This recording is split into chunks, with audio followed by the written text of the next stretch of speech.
8B, take out illustration number 8B.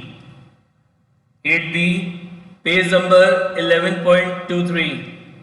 Page number 11.23.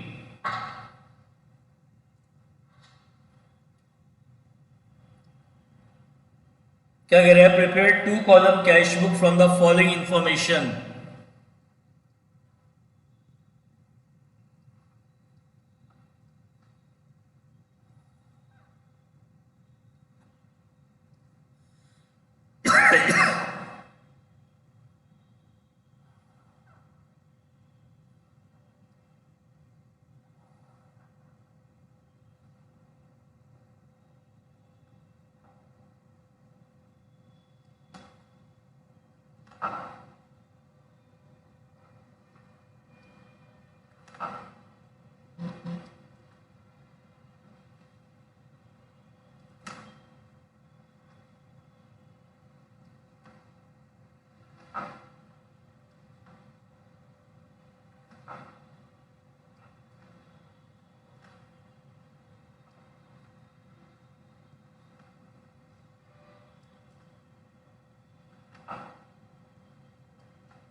First column होता है date, particular,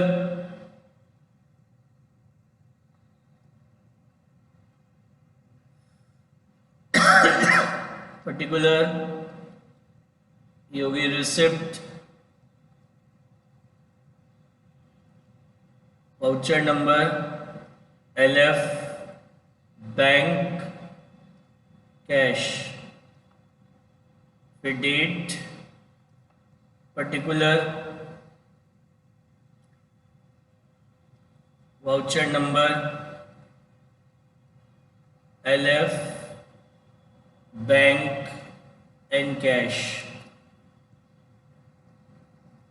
ये हो गया आपका पेमेंट. देखिए सबसे पहले आपका दे रखा है cash in hand and cash at bank. तो cash in hand and cash at bank मतलब it is a cash in hand मतलब it is a debit balance of cash column of cash book, and cash at bank मतलब it is a debit balance of bank column of cash book. तो यहाँ लिखेंगे 1 जून to balance brought down. तो bank balance is 7,000 and cash balance is 2,800. उसके बाद आगे लिखा है discounted a bills of exchange at 1% through bank. इसका मतलब ये होता है, अभी नेक्स्ट चैप्टर अपन पढ़ेंगे, ये यही पढ़ना है बिल्स ऑफ एक्सचेंज, उसमें बहुत डिटेल में पढ़ाऊंगा ये मैं क्या है.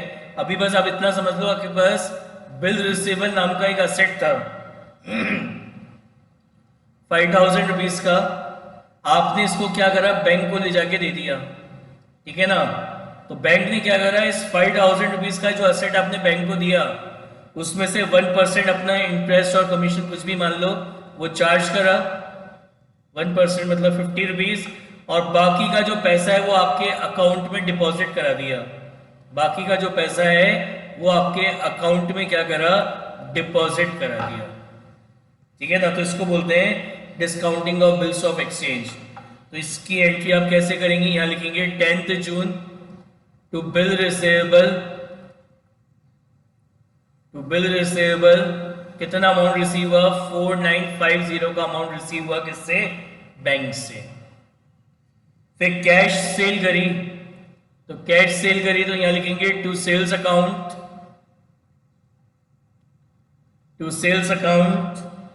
और कैश के कॉलम में आ जाएगा कितना, 6,000. फिर पेड इनटू बैंक, तो it is a contra entry. तो एंट्री होगी bank account debit to cash account. तो बैंक और कैश दोनों इफेक्ट हो रहे हैं, मतलब ये कॉन्ट्रा एंट्री है. तो बैंक में डिपॉजिट करा है आपने 3,000 रुपीज, तो ये आपकी रिसिप्ट है। तो कौन रिसीव कर रहा है? बैंक रिसीव कर रहा है। कितना? 3000। और बैंक क्या रिसीव कर रहा है? कैश। तो आप यहाँ लिखेंगे टू कैश अकाउंट और बैंक के कॉलम में 3000। पेमेंट, तो आप पेमेंट कर रहे हो, पैसा दे रहे हो। किसको दे रहे हो पैसा? बैंक को दे रहे हो आप अमाउंट, और बैंक को आप क्या दे रहे हो? कैश। तो इधर कैश के कॉलम में आ जाएगा 3000 and it is a contra entry. तो इसके आगे लिखेंगे सी। डेट कौन सी है? 18 जून।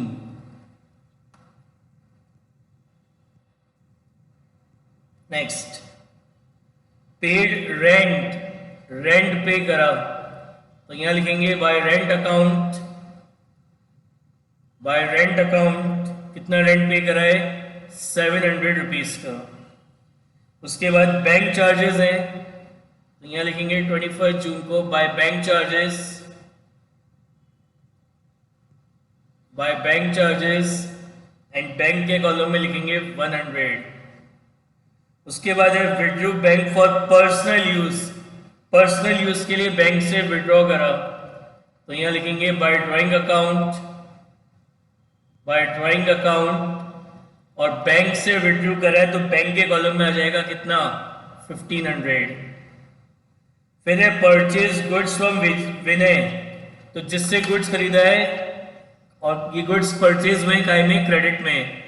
तो जब गुड्स आपके क्रेडिट में परचेज होते हैं तो इट विल नॉट रिकॉर्डेड। इसको हम फिर परचेज, इसको कैश बुक में रिकॉर्ड नहीं करते, it will recorded in the purchase book. Yes Kusal, very good.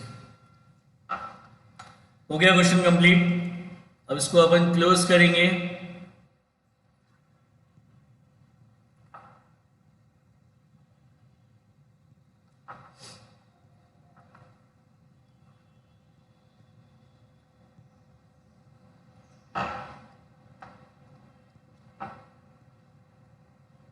Total receipt,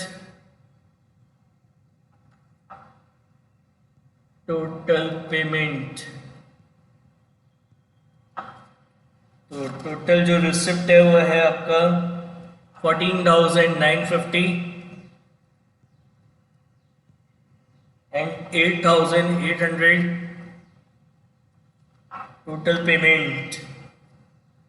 तो ये आएगा आपका 3,700 कैश का, और इसका कितना आ रहा है? 1,600।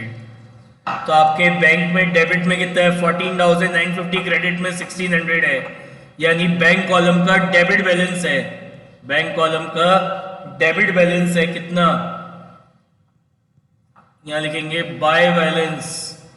By balance carried down 13,350। 13,350। Cash का 8,800 है, इसका 3,700 है, तो ये हो गया 5,100। तो ये आएगा 14,950, 8,800, फिर अगेन 14,950 एंड 8,800। बताइए समझ में आया? कोई डाउट किसी को?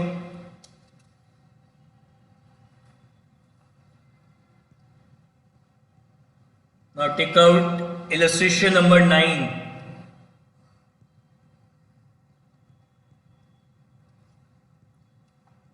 क्या कह रहा है? Enter the following transaction the cash book with cash and bank column. With cash and bank column.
Debit credit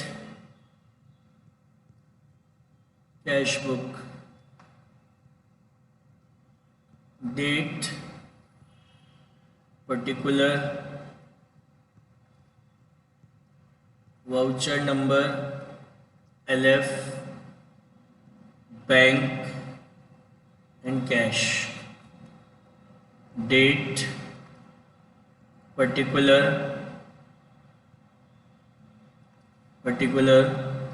voucher number, LF, bank and cash. सबसे पहले कमेंस बिजनेस विद कैश, ये आपकी रिसिप्ट साइड है, ये आपका payment. क्या लिखा है? Commence business with cash ₹1 lakh. तो यहां लिखेंगे 2018 1 जून। फर्स्ट टाइम बिजनेस को स्टार्ट करने के लिए जो अमाउंट इन्वेस्ट करते हैं वो हमारी कैपिटल कहलाती है। तो कैपिटल आ रही है कितने की? 1 लाख की। फिर है open a current account in central bank and deposited 80,000, यानी आउट ऑफ दिस 1 लाख हमने 80,000 रुपीज बैंक में डिपॉजिट कराए। तो बैंक में कैश डिपॉजिट हो रहा है, तो एंट्री होगी bank account debit to cash account, bank account debit to cash account 2 जून। तो this is a receipt side. तो कौन रिसीव कर रहा है? बैंक।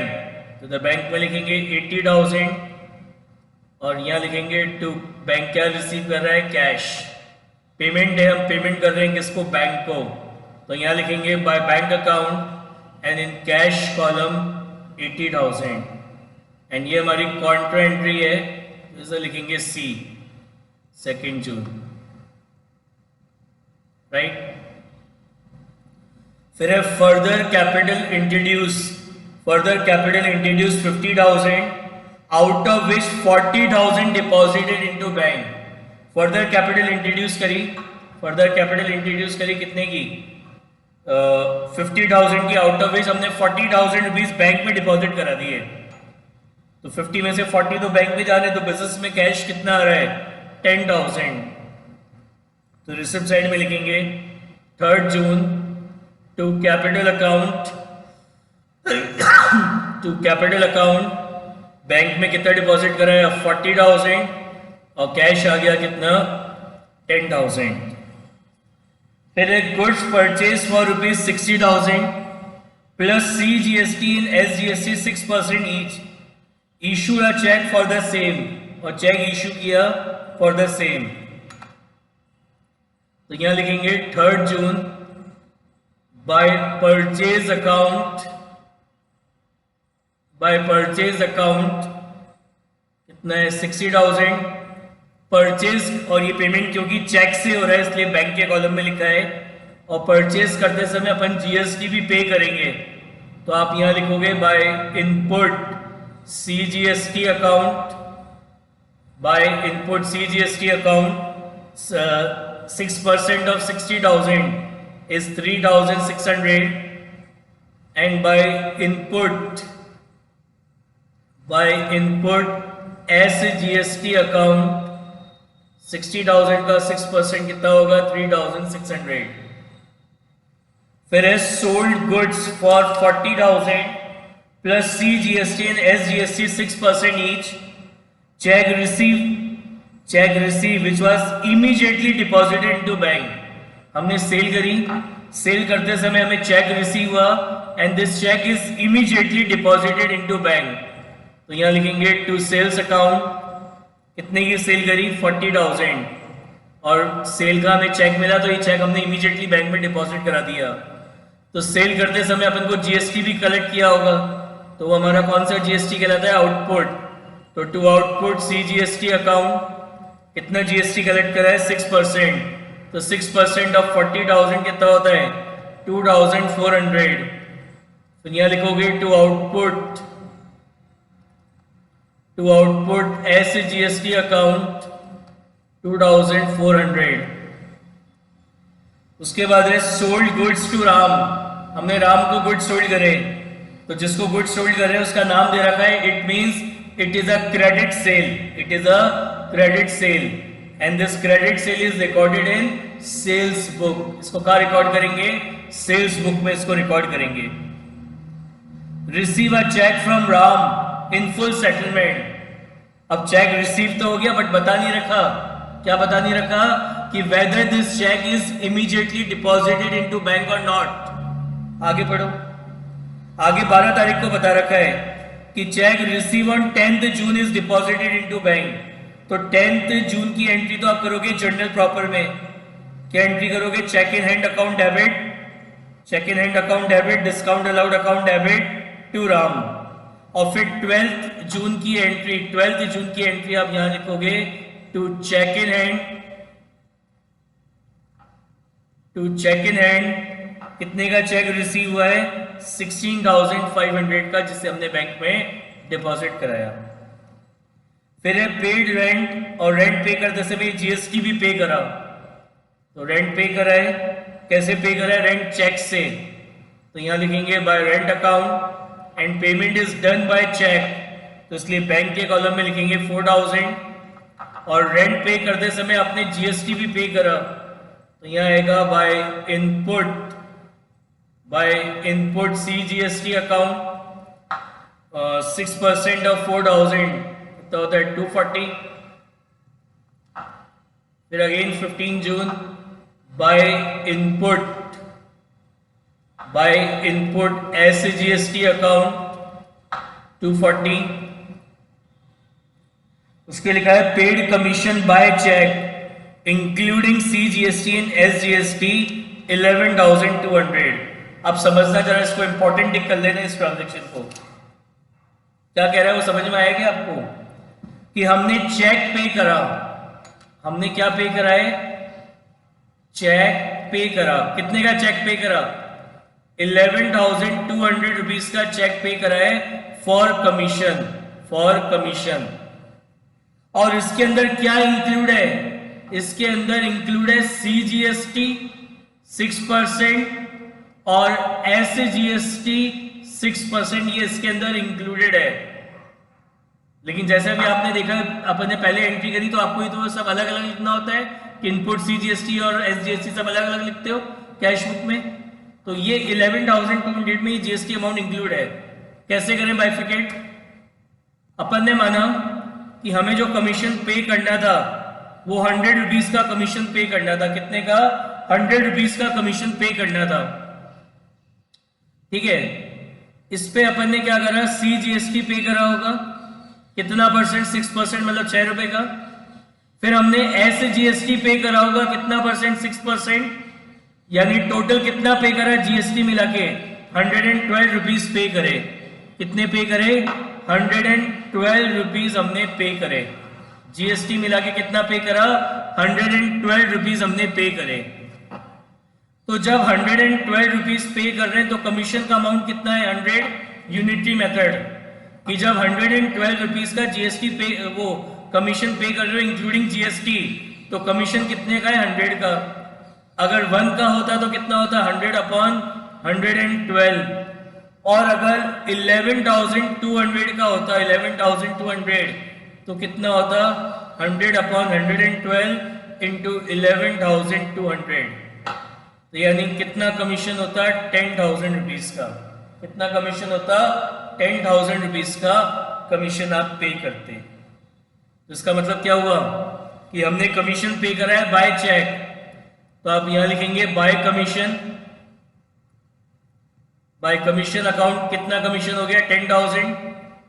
कमीशन पे करते समय आपने GST पे करा, तो बाय इनपुट CGST कितना परसेंट? 6%, मतलब 600। और आपने क्या पे करा? बाय इनपुट SGST पे करा 6%, मतलब कितना हो गया? 600। इन तीनों का टोटल करो, ये आ रहा है 11,200। बताओ समझ में आएगी ये? किसी को कोई डाउट इस पॉइंट पे?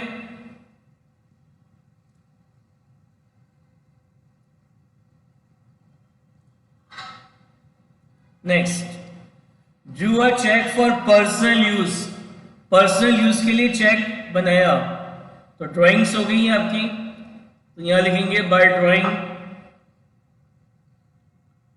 ड्राइंग अकाउंट, और बैंक में आ जाएगा 2000। उसके बाद नेक्स्ट आगे कह रहा है withdrew from bank for office use, office use के लिए बैंक से विड्रॉ करा, तो कॉन्ट्रा एंट्री हो जाएगी। Very good, very good Rajvi. तो एंट्री होगी cash account debit to bank account, bank से कैश विड्रॉ कर रहे हैं, तो एंट्री क्या होगी bank account debit to cash account. ठीक है, तो बैंक और कैश दोनों इफेक्ट हो रहे हैं, मतलब ये कॉन्ट्रा एंट्री हो गई। तो this is a receipt side, हम रिसीव कर रहे हैं, हम कैश रिसीव कर रहे हैं। कहां से कैश रिसीव कर रहे हैं? बैंक से, तो टू बैंक अकाउंट, और बैंक से आप कैश रिसीव कर रहे हो कितने का? 10,000 रुपीज का। तो इससे आपका जो कैश बैलेंस है वो इंक्रीज होगा बाय रुपीज 10,000। पेमेंट कौन कर रहा है? पैसा कौन दे रहा है? बैंक। तो आपका जो बैंक बैलेंस है वो रिड्यूस हो जाएगा 10,000, और बैंक आपको क्या दे रहा है? कैश दे रहा है, तो बाय कैश अकाउंट। और ये कॉन्ट्रा एंट्री है, तो इसलिए इसके आगे लिखेंगे सी। डेट क्या है? डेट है आपका 25 जून। उसके बाद है आगे receive a cheque from X and endorse it to Y on 29 June. तो हमने चेक रिसीव करा 25 को एक्स से, लेकिन उसे बैंक में डिपॉजिट नहीं कराया, तो एंट्री कहाँ होगी? जर्नल प्रॉपर में करेंगे एंट्री 25 जून को। क्या एंट्री होगी? Cheque in hand account debit to X 6,000। फिर 29 को ये चेक आपने वाई को दे दिया, तो इसकी भी एंट्री जनरल प्रॉपर में होगी। क्या एंट्री होगी? Y account debit to cheque in hand. तो ना तो 25 की एंट्री कैश बुक में करनी है, ना 29 की। फिर कह रहा है पेड सैलरी, हमने सैलरी पे करी, तो यहां लिखेंगे 30 जून को by salary account, by salary account, और इधर आ जाएगा कैश कॉलम में कितना? 8,000। यस ध्रुव, एनी प्रॉब्लम?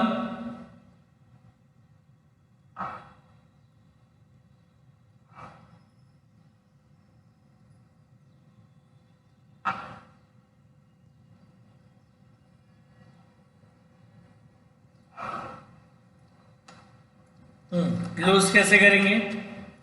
यहां लिखेंगे total receipt,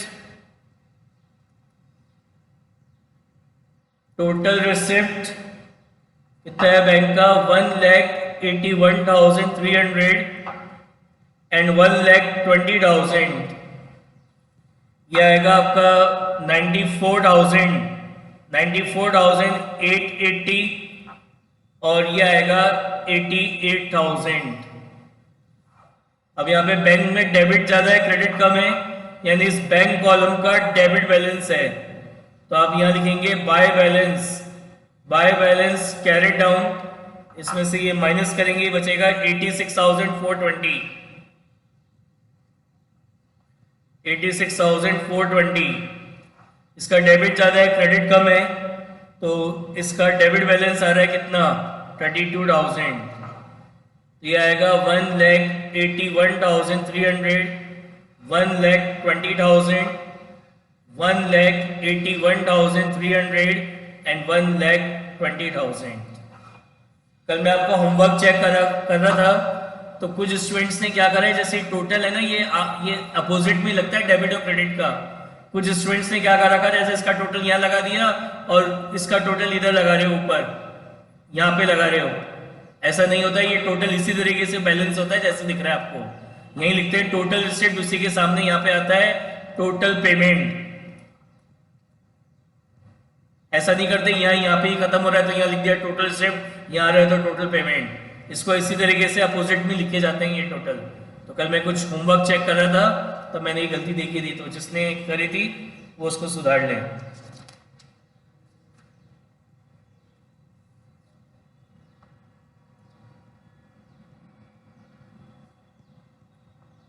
Illustration number 10. Take out illustration number 10.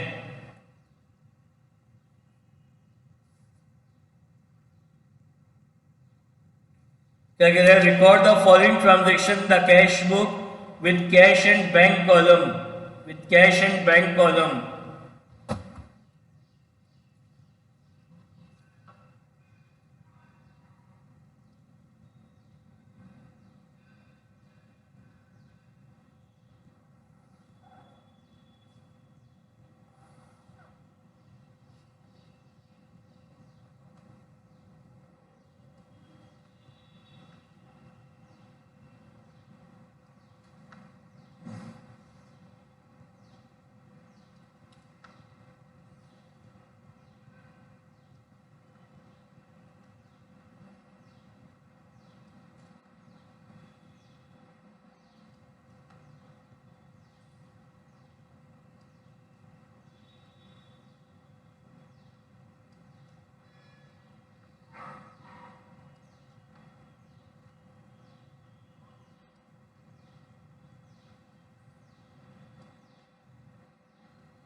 Debit credit cash book date particular voucher number LF bank cash date particular voucher number LF bank and cash. Receipt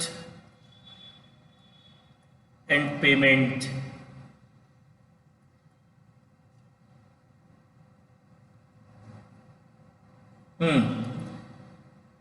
देखिए क्या लिखा है, 2017 1 June cash in hand and cash at bank.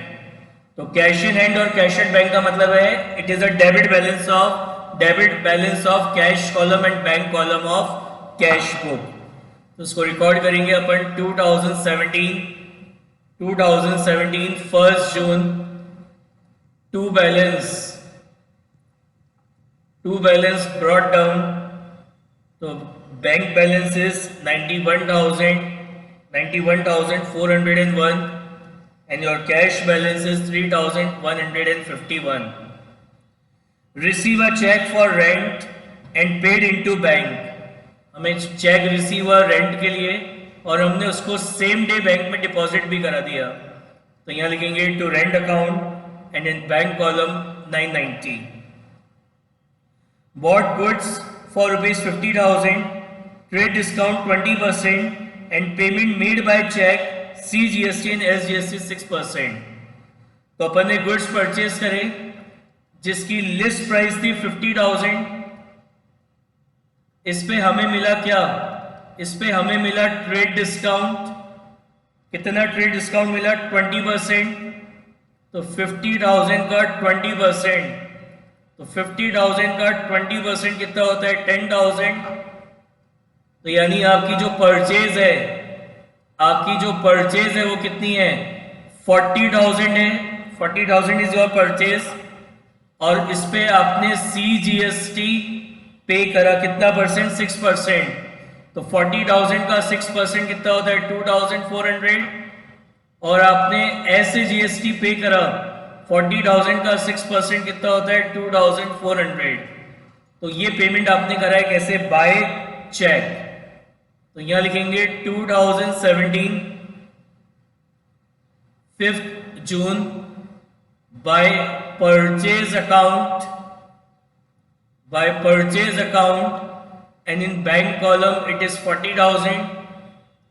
फिर again in 5th June by input CGST account 2,400. फिर again 5th June by input SGST account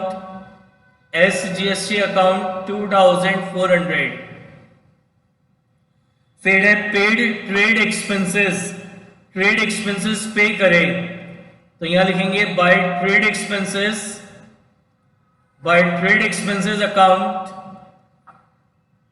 120। उसके बाद है paid rent, rent पे करा, तो यहां लिखेंगे by rent account, by rent account 400। फिर है paid insurance charges, insurance charges pay करें, तो by insurance charges, by insurance charges 100 rupees. Sorry ये गलत हो गया, ये लिखा था ना पेड ट्रेड एक्सपेंसेस, तो ये थोड़ी लिखा है चेक से पे हुआ है, तो ये साइलेंस केस में क्या मानते हैं कि पेमेंट कैश में हो रहा है। रेंट पे करा तो ये काय में होगा, कैश में। इंश्योरेंस चार्जेस पे करें तो ये काय में पे करें, कैश में। साइलेंस के केस में ही मानते हैं सारा पेमेंट कैश में हो रहा है। फिर कह रहा है sold goods for 80,000, trade discount दिया 10%, CGST SGST 6%, receive cheque for the same. तो हमने सेल करी जिसकी लिस्ट प्राइस है कितनी, जिसकी लिस्ट प्राइस है 80,000, इस पे हमें क्या मिला, ट्रेड डिस्काउंट मिला। कितना परसेंट ट्रेड डिस्काउंट मिला, 10%। तो 80,000 का 10%, 80,000 का 10% कितना हो गया, 8,000। यानी हमारी जो सेल्स है, हमारी सेल्स कहलाई कितनी, 72,000। इस पर हमने कस्टमर से CGST, आउटपुट CGST कलेक्ट करा 6%, तो 72,000 का 6% कितना होता है, 4320। हमने SGST कलेक्ट करा 72,000 का 6%, कितना, 4320। अब आपको ये चेक रिसीव तो हो गया, लेकिन क्वेश्चन में बता नहीं रखा कि whether this cheque is deposited into bank on same day और नॉट, ऑन सेम डे और नॉट। आगे पढ़ो, क्वेश्चन में आगे कुछ कह रहा है क्या, आगे भी कुछ भी नहीं कह रहा इस चेक के रिगार्डिंग। तो क्या अज्यूम करेंगे कि जिस दिन ये चेक रिसीव हुआ था उसी दिन बैंक में डिपॉजिट हो गया। तो आप यहां लिखेंगे 25 जून to sales account, to sales account कितने की सेल हुई थी, 72,000 की। फिर इस पे हमने कस्टमर से GST कलेक्ट करा, तो to output CGST, to output CGST 4320। फिर again 25 June to output SGST account 4320, ठीक है। फिर है receive a cheque from John and company, बता नहीं रखा whether deposit to bank on same day और नॉट, आगे भी कुछ नहीं कह रहा। तो क्या अज्यूम करेंगे कि जिस दिन ये चेक रिसीव हुआ जॉन एंड कंपनी से, उसी दिन हमने इसको क्या करा, बैंक में डिपॉजिट भी करा दिया। कितना, 6,000। परचेज 100 नेशनल प्लान सर्टिफिकेट, हमने 100 एक तरीके का ये इन्वेस्टमेंट हो गया, हमने 100 सर्टिफिकेट खरीदे थे, कितने के, 100 के, लेकिन हमने खरीदा कितने में, 95 में। और ये पेमेंट हो रहा है कैसे, बाय चेक। तो ये एक तरीके का हमारा इन्वेस्टमेंट होता है, ये हमारा एक तरीके का इन्वेस्टमेंट होता है।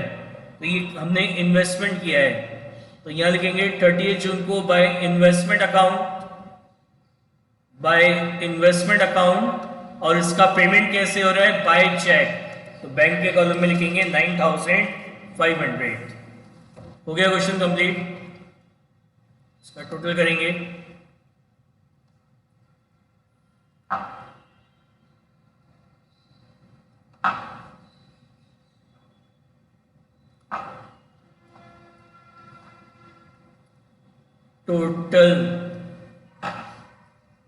टोटल रिसिप्ट, टोटल पेमेंट,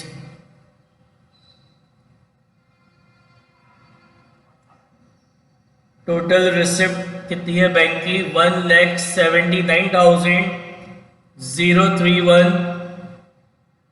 ये है 3151, ये आ रहा है 54,300, और ये आ रहा है 620। अब इसको बैलेंस करेंगे 30 जून को। बाय बैलेंस कैरेट डाउन 1,79,31 में से 54,300 माइनस करें, ये बचेंगे 1,24,731। विद 3151 में से 620 माइनस करें तो ये बचेंगे 2531। टोटल करेंगे आएगा 1,79,031, 3151, 1,79,031 एंड 3151। बताइए समझ में आया? किसी को कोई डाउट?